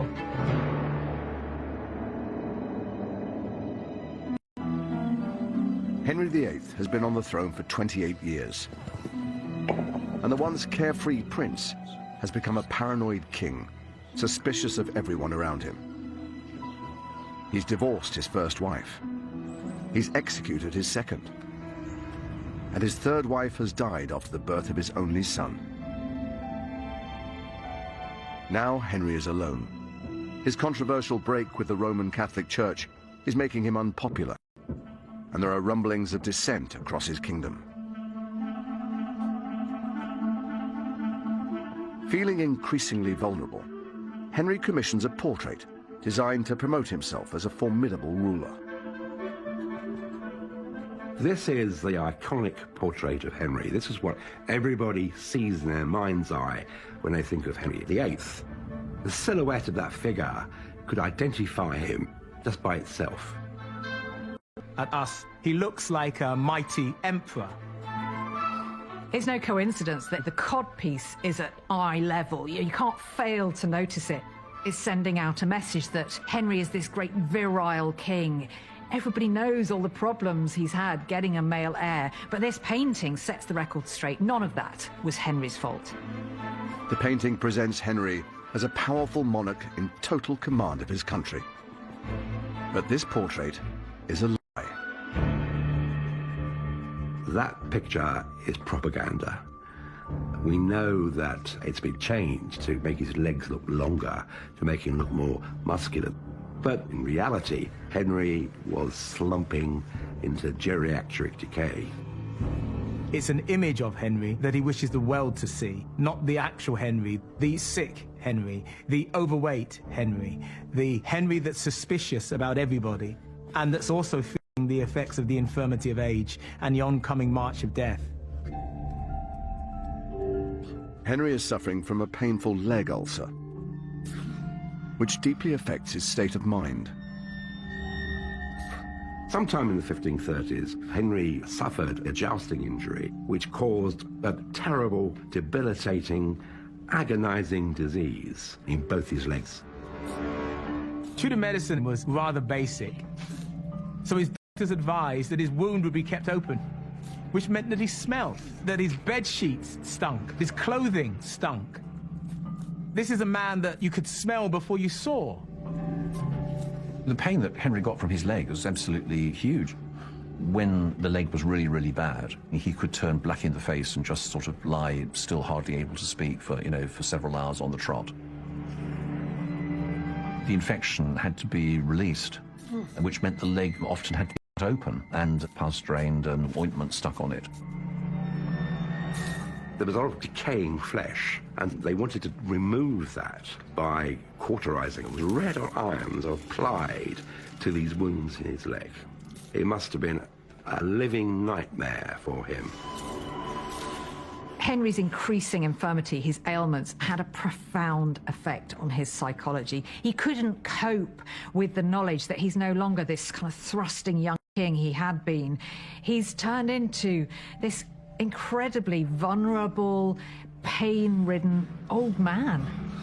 Henry's infirmity is laid bare when you look at his private household accounts. So there are these primitive lifts to move Henry between the floors of his apartments. He's wheeled about in a chair. He has a whistle to summon his attendants. Henry thinks that he knows how to cure his leg ulcer better than his doctors. A 16th century manuscript contains 32 medicinal recipes that Henry concocted himself.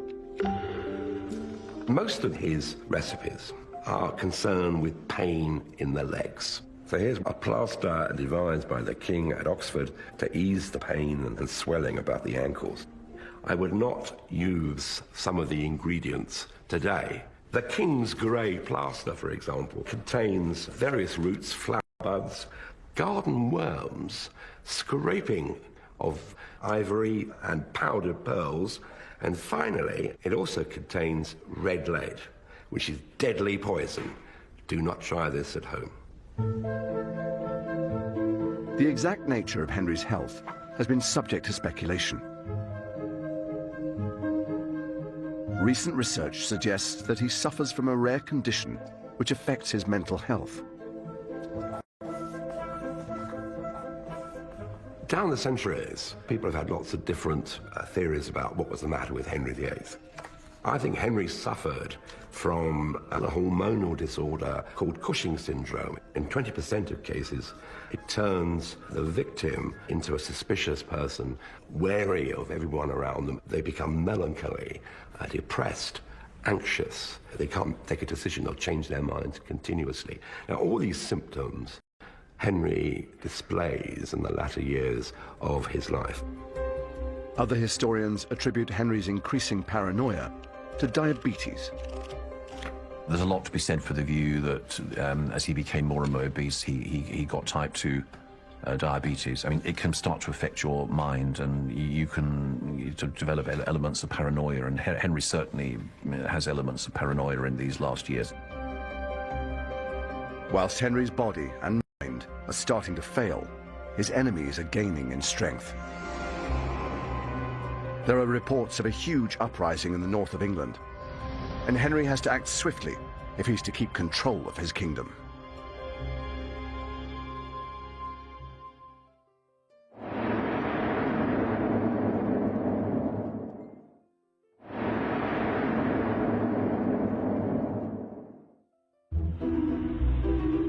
Henry VIII is now 46 years old. His painful leg ulcer has transformed the highly active king into a man who struggles to even walk without assistance. This lack of exercise, combined with massive overeating, are making him obese. And there are detailed records of the enormous quantities of food. On pretty much any given day of the week, we have everything from swan and custard through to rich roasted baby kid or lamb. There's butter and eggs, there's jelly and hippocras, porpoise and seal for the king's delight. But it's been estimated that King Henry VIII would have been having about double the number of calories, bare minimum, that you would recommend in the 21st century. Because Henry was eating so much meat, he inevitably suffered severe constipation. And there's an account in the letters and papers of King Henry VIII of how one of Henry's physicians actually had to come and administer a clyster, that is an enema, as we'd call it today, to the king in order to try and flush out his system. And the document goes on to proudly report how the king got up in the middle of the night and had a fair siege on the toilet. Delightful for all those around him, obviously. Henry always saw himself as that beautiful young prince he had been once, universally adored as a sportsman, an athlete, a Renaissance prince. And I think he found it very difficult towards the end of his life, as what he saw in the mirror was no longer that handsome young man, but instead undeniably a sort of slightly hideous, sort of old creature. It's 3 years since Henry broke with the Roman Catholic Church and declared himself head of the Church of England.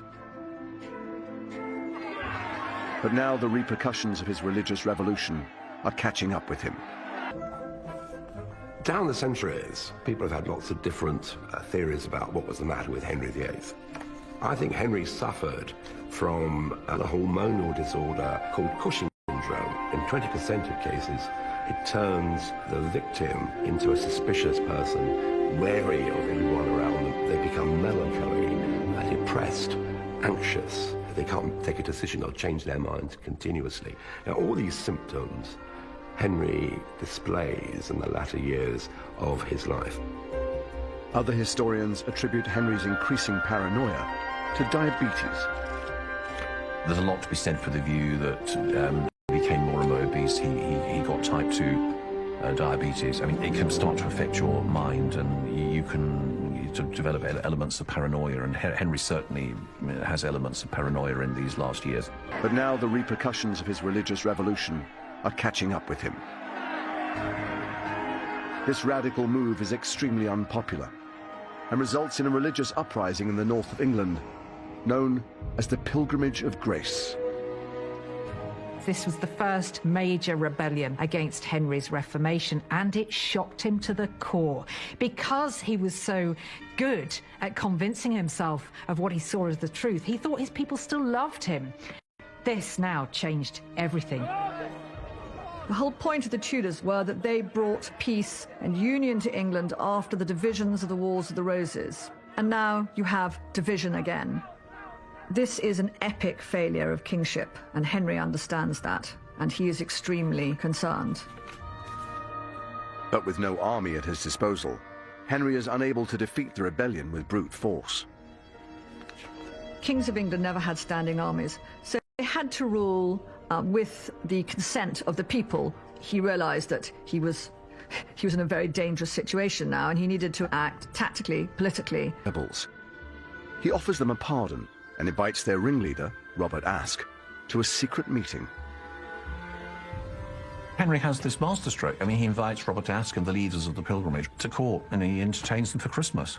He gives them gifts and looks after them. Aske went away very happy, saying he'd enjoyed every sign of the king's grace, of his mercy. What a fantastic king, Aske is essentially saying. But it soon becomes clear that Henry's show of mercy is a trick. And he turns on the rebels with a vengeance.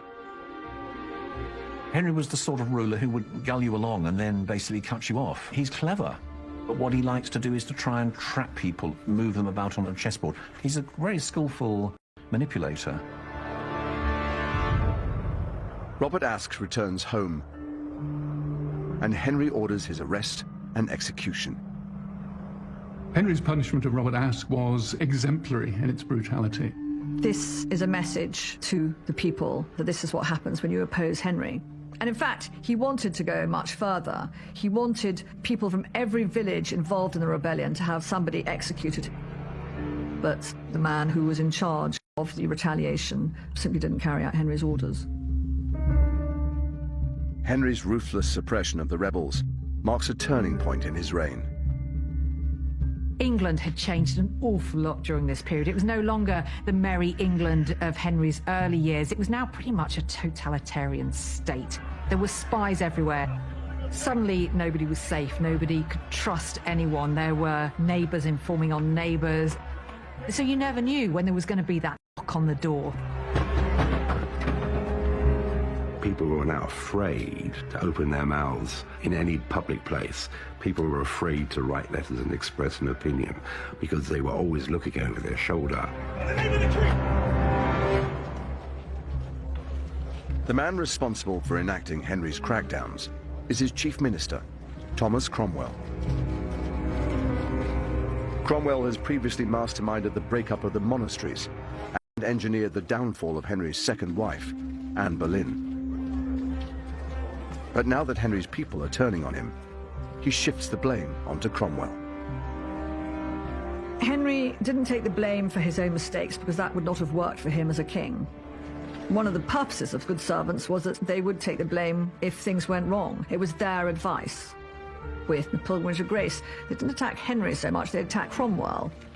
There is definitely a sense in which Thomas Cromwell is Henry VIII's scapegoat. Henry could step back and say, I'm innocent of this. I don't know what's going on. There had been warning signs for Cromwell for a few years now that actually his luck was changing. There were arguments with the king, and in fact, on a number of occasions, the king was said to have benevathed Cromwell. He was beating him up in front of the court. On one occasion, pommeling him about the head as if he were a dog. Cromwell must have been terrified. As he starts to fall out of favour, Cromwell is given the chance to redeem himself. It's been 2 years since the death of Henry's great love, Jane Seymour. And now Cromwell is tasked with finding him a new wife. He's now got the heir, but he doesn't have the spare, and Henry is deeply sceptical about female monarchy. He's not excited about the prospect of either of his daughters becoming his successor. So he's looking for a new wife to produce sons. Cromwell strikes a political deal for Henry to marry the German noblewoman Anne of Cleves. And Henry agrees to marry her based solely on seeing her portrait. Well, he sees an image of a girl who looks like a doll. She's pretty, she's young, she looks very unthreatening. So Henry sees the portrait and he thinks, well, she looks a bit of all right. I'll go for that. Yeah, that's fine. But when Henry meets Anne in person, he changes his mind completely. When Anne arrives, she's put up in Rochester Castle, and Henry can't wait to see her, so he goes in disguise with a gift to basically have a quick peep. But actually, Anne doesn't really take any notice of this rather obese stranger who sort of pops by, and that's not a good start. Poor Anne of Cleves was dressed in the most hideous German costume, with sort of contrasting bands of fabric and a sort of helmet that looks like something out of Star Wars. And he was horribly disappointed. Henry made his revulsion towards Anne of Cleves absolutely clear. He complained that there were displeasant airs about her, and there's a very lurid description of their wedding night, and it gave him enough of a conviction to declare that she was no maid. Henry's smear campaign against Anne of Cleves actually reveals more about his own personal insecurities than anything else. Henry has for some time been suffering from bouts of impotence, and he finds himself unable to consummate the marriage. I think perhaps he has a bit of a go, it doesn't work out, and then he decides, this is not my fault. Really, it undermined his masculinity that he couldn't have sex with his own wife, but he was not willing to acknowledge that it was his problem. As far as he was concerned, it was her. Henry's PR campaign against Anne was so effective that even centuries later, enough to get rid of quite quickly, we completely overlook the fact that actually there was probably nothing wrong with Anne, and frankly, Henry was no oil painting by this time. The Anne of Cleves marriage is an unmitigated disaster, and Henry lays the blame squarely at Cromwell's feet. I don't think Henry really turns against Cromwell until the Cleves marriage. When Henry feels that somebody has disobeyed him or has been working against him, he feels that the scales have fallen from his eyes and he's going to do something about it, and so he will cut them off. And he's got this infinite talent for turning loyal servants into enemies of the state, and Cromwell falls into that bracket. Seeking to exploit the growing rift between Henry and Cromwell, Cromwell's enemies at court start to plot against him. Chief among these enemies is Thomas Howard, the Duke of Norfolk. Well, Thomas Howard, 3rd Duke of Norfolk, is one of the most unpleasant men in English history. He was ambitious, vain, arrogant. For Norfolk, Thomas Cromwell was public enemy number 1. Norfolk thinks that Cromwell's too big for his boots. He's a self-made man, he's not an aristocrat. The country should be run by people of noble blood, the true counsellors of the king, not these sort of upstarts. To remove Cromwell from power, Norfolk starts a campaign aimed at discrediting him. It doesn't take much to stoke Henry's suspicions. Norfolk claimed that Cromwell was plotting to marry the king's daughter Mary, make himself king. He pointed out the fact he had this huge household that could perhaps turn into a private army and take the throne by force. There was literally no evidence behind any of the charges, but Norfolk knew Henry was so paranoid that he would believe it. Henry was thinking, if Cromwell has let him down, he must have meant it. He must have been in some way acting cruelly to the king, and Henry's ego was particularly precious and particularly vulnerable where he thought he'd been betrayed. For Cromwell, it's only a matter of time before Henry turns on him.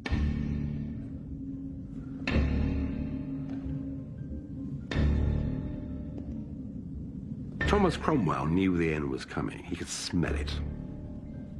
He must have constantly been looking over his shoulder, not knowing who to trust. Henry finally gives the order to strike. And when Cromwell arrives late at a Privy Council meeting, the Duke of Norfolk is waiting for him.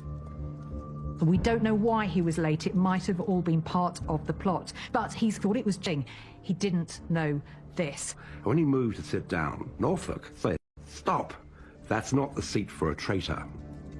Cromwell was frozen. He must have been absolutely terrified because he knows where it ends. When the guards rushed forward, there was a cry of traitor, and he was seized. He was astonished, and he said, "Well, why are you calling me a traitor? Tell me what the charges are." Nobody said a word because they hadn't finished making those charges up yet. They had no answer.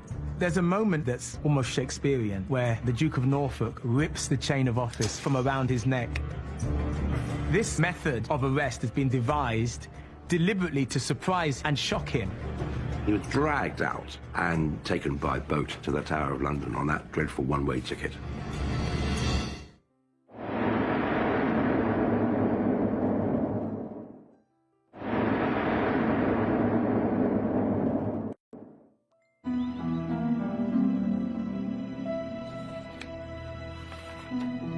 Henry VIII has been on the throne for over 3 decades. After ordering the arrest of his chief minister, Thomas Cromwell, Henry's suspicions intensify. After Cromwell's fall, Henry is actually a rather different character because he starts to say for the first time, "I trust no one but myself." He doesn't appoint another chief minister. And, people have said, "Oh, these years without a policy, no one was up to the job." No. Henry believed he was up to the job. He was going to direct everything. He was so sensitive to any accusation that he was being governed by other people, that other people were manipulating him, that he was the plaything of other people's ambitions, that he did everything in his power to try and assert himself as the ultimate authority in the kingdom. Even though Cromwell is now his prisoner in the Tower, Henry still needs his former advisor's help. Henry remains trapped in his marriage to Anne of Cleves, and he needs Cromwell's legal expertise to get him out of it. There's nobody else who can get him out of this fiasco marriage with Anne of Cleves. So Henry's writing to Cromwell asking for his help. Give me evidence that the marriage was never valid, that it could be annulled. So Cromwell is working for Henry till his very last breath. I think that he believes that the king at some point is going to turn around and say, "Sorry, all is forgiven. This is a mistake. I'm going to release you. Live out the rest of your years. We're going to find a place for you somewhere." But once the Anne of Cleves... Someone like Thomas Cromwell isn't a friend. He's a human tool of whatever it is that Henry wished to achieve at any moment. And so he will pick a tool up and he will use it, and when it no longer serves its purpose, he will cast it aside. On the 28th of July, 1540, Thomas Cromwell, once one of the most powerful men in England, is led to the scaffold and publicly executed on Tower Hill.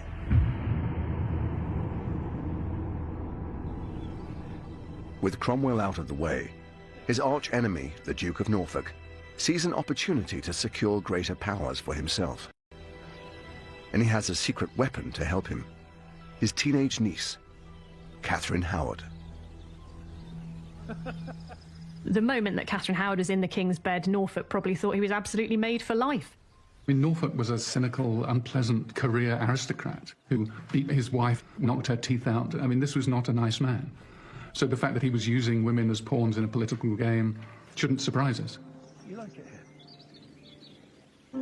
Norfolk's position is secured when Henry takes Catherine Howard as his fifth wife. He seems to rediscover something of his lost youth in her. He adores her and is seen playing with her in public. So he feels himself to be this young king again. He wanted to prove to everyone around him that he was a virile man. And I think that his caressing of Catherine Howard, his constant parading her about this place as this young bride on his arm, just massive overcompensation. He's old enough to be her grandfather, so they must have presented this rather incongruous image of Beauty and the Beast. But Henry and Catherine's honeymoon is short-lived. After just 15 months together, evidence emerges that Catherine wasn't a virgin when she married him. On the 2nd of November, 1541, Henry VIII was at Mass up in the King's Closet, just above us here in the Chapel Royal of Hampton Court Palace. And he was presented with a letter from Archbishop Cranmer that relayed the sordid details of Catherine Howard's past. And it explicitly says in this account that Cranmer didn't just tell the king this information, but instead put it in writing. He declared the information thereof to His Highness in writing. Because, as it says here, he had not the heart to express the same to the king by word of mouth. This account makes it very clear that Henry was completely heartbroken when he discovered this news. It says his joy was turned to sorrow. He wept bitter tears. And you get this impression of someone who really, really wanted this marriage to work, who was deeply in love with Catherine Howard, and whose world just came crumbling down around him when he found out the truth about her. Against Catherine intensify, and she is accused of having an affair during her marriage to Henry. The moment he learnt about this, the moment he learnt that it was true that she had had an affair, he left. And that's what we see Henry doing time and time again in his relationships. It's quite disturbing that Henry has this capacity to just sort of turn off and move on from a person, even one who clearly he loved very deeply.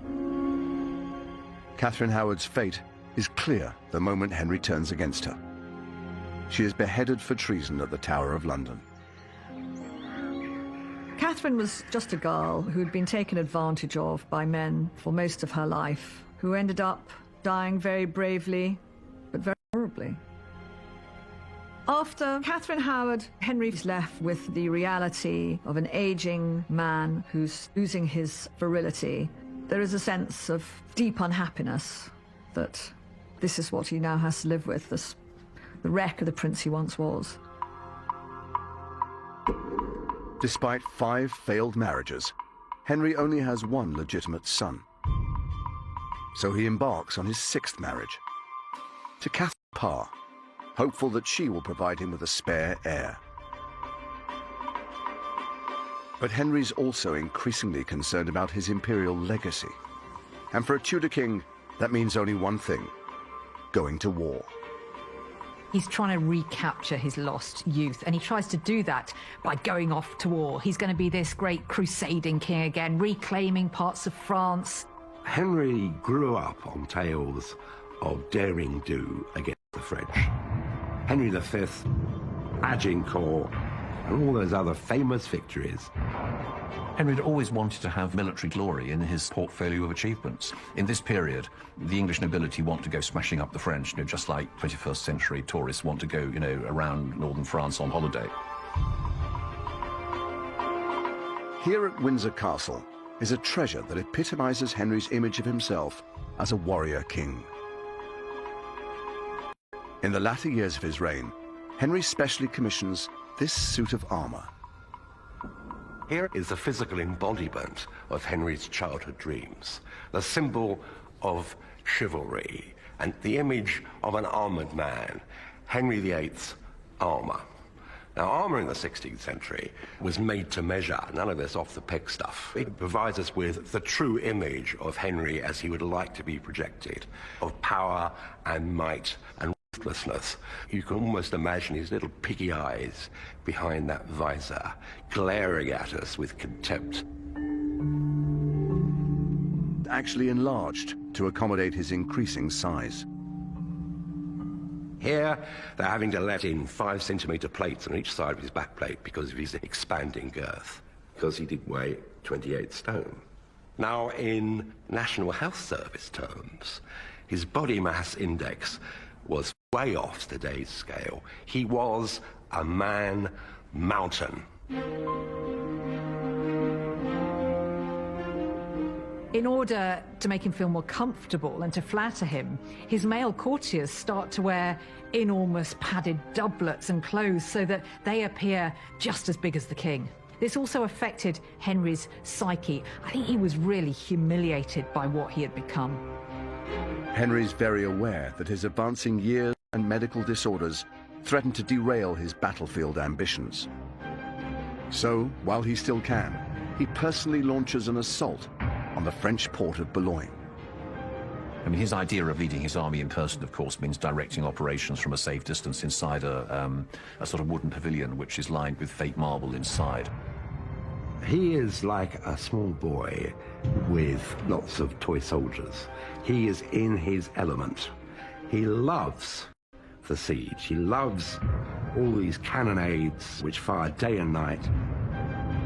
It was an attempt to gain glory by conquering France again. It was an attempt to resurrect the idea that England would be mighty by ruling over France. Henry's attack on Boulogne is a success, and he enters the captured port as a conquering hero. But his vanity project has a serious impact on England's economy.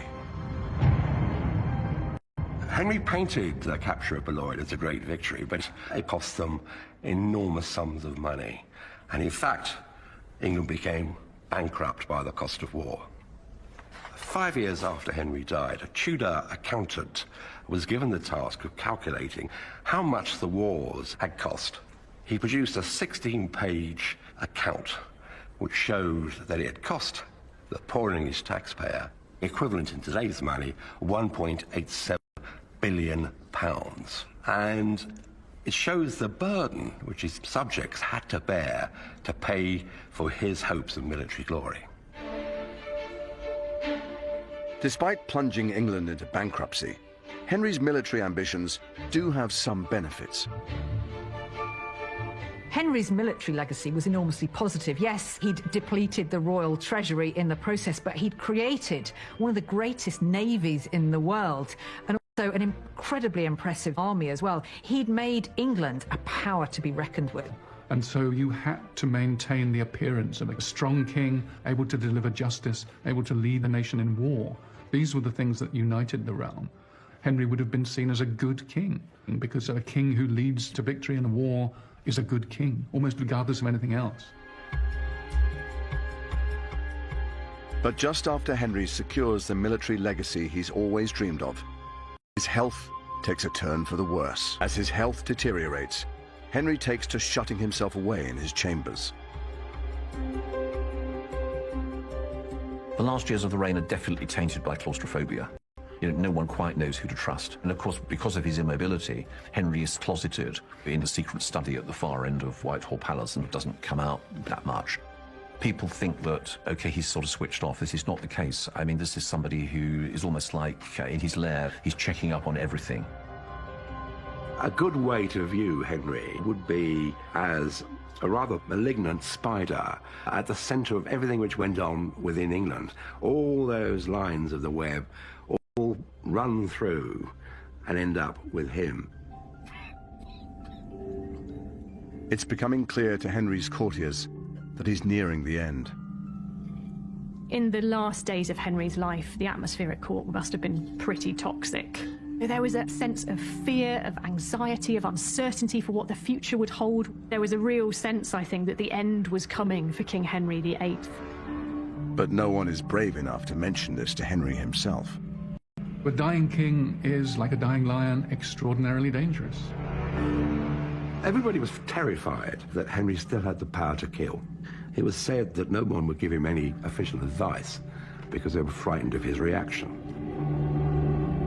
Imagining the death of the king was treason. So in a capricious reign where people had been charged with treason for all kinds of offences, simply telling the king that he might die is not something that even the bravest counsellors would be able to do. The only thing to say to a king is, it's a scratch, you're sure to get better. Tomorrow we'll go hunting. Everything will be fine. As Henry's health gets worse, the finishing touches are put on one of the most important documents of his reign. His last will and testament.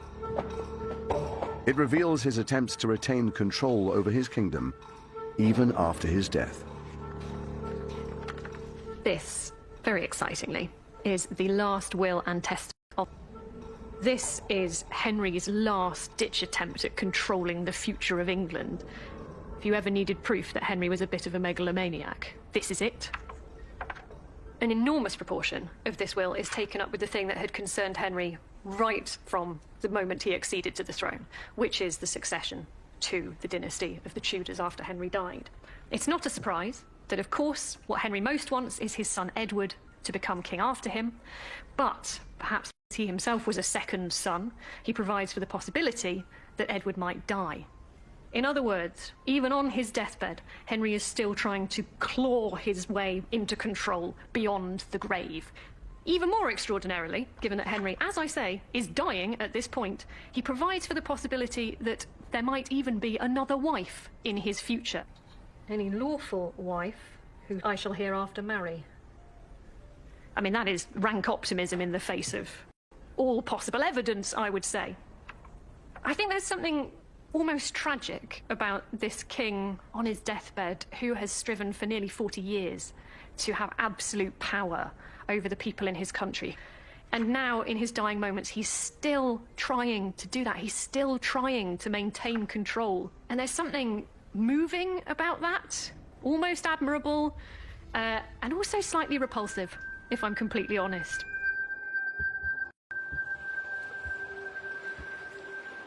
Henry is growing so ill that he's started to drift in and out of consciousness. When Henry was on his deathbed, he must have felt that his dynasty was coming to an end. Henry wasn't in a position to pass on his crown to another stable male monarch. His son, Edward, was still very young. When Henry knows that he really is now going to die, he must have been wondering if he was going to end up on the right side of things with God. I mean, he was Christ's deputy on earth, but he was also going to be judged, and Henry must have been wondering whether actually he had quite got things right. Henry was now presiding over a realm divided, in which religion had become an irreconcilable grievance. Henry's lifetime as king had seen the creation of a divided England, and that was a genie he couldn't put back in the bottle. Henry's courtiers finally muster the courage to warn him of his approaching death. There was a great deal of tension in the court. Who was going to tell the king that he was about to meet his maker?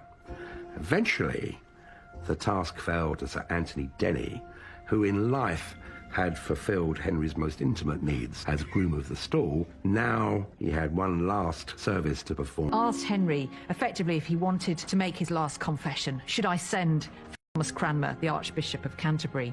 And Henry replied and said, I will first take a little sleep, and then, as I feel myself, I will think on the matter. They were the last words he ever spoke. On the 28th of January, 1547, Henry VIII dies. Henry VIII has gone down in history as our most famous king, probably because he's our most married king. He's a kind of larger-than-life character. But it's very, very clear that behind this public facade was somebody who was fundamentally vulnerable and insecure. The story of Henry VIII has everything in it. It has transition from young, irresponsible being to someone blighted later in life by paranoia. Henry was self-obsessed, desired admiration. He could never be wrong. You cannot ignore Henry. He put England in the centre of European politics. But he also gave the English a sense of national identity. England was never going to be quite the same after Henry. He'd broken with Rome. He had centralised the kingdom. Institutions like Parliament, the Church of England, hardly changed for another 400 years. Henry was tremendously charismatic. He knew how to be a king. He understood the myth of English kingship. I think if you looked at Henry VIII's reign as a whole, you would have to accept that it had been a reign that changed the state of England forever.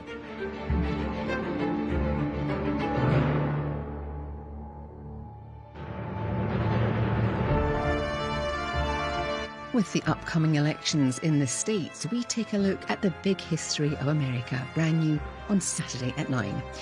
Next tonight, one of the most narcissistic killers ever, Mick Philpott, in 5 Mistakes That Caught the Killer.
Tudor history.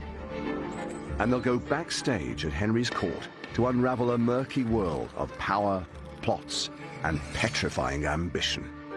The Tudor court is a bear pit. It's an aggressive and violent place. When somebody is no longer useful to him, that's it, he cuts them out. It's almost pathological. He was willing to change the entire country, even the entire map of Europe, in order to get what he wanted.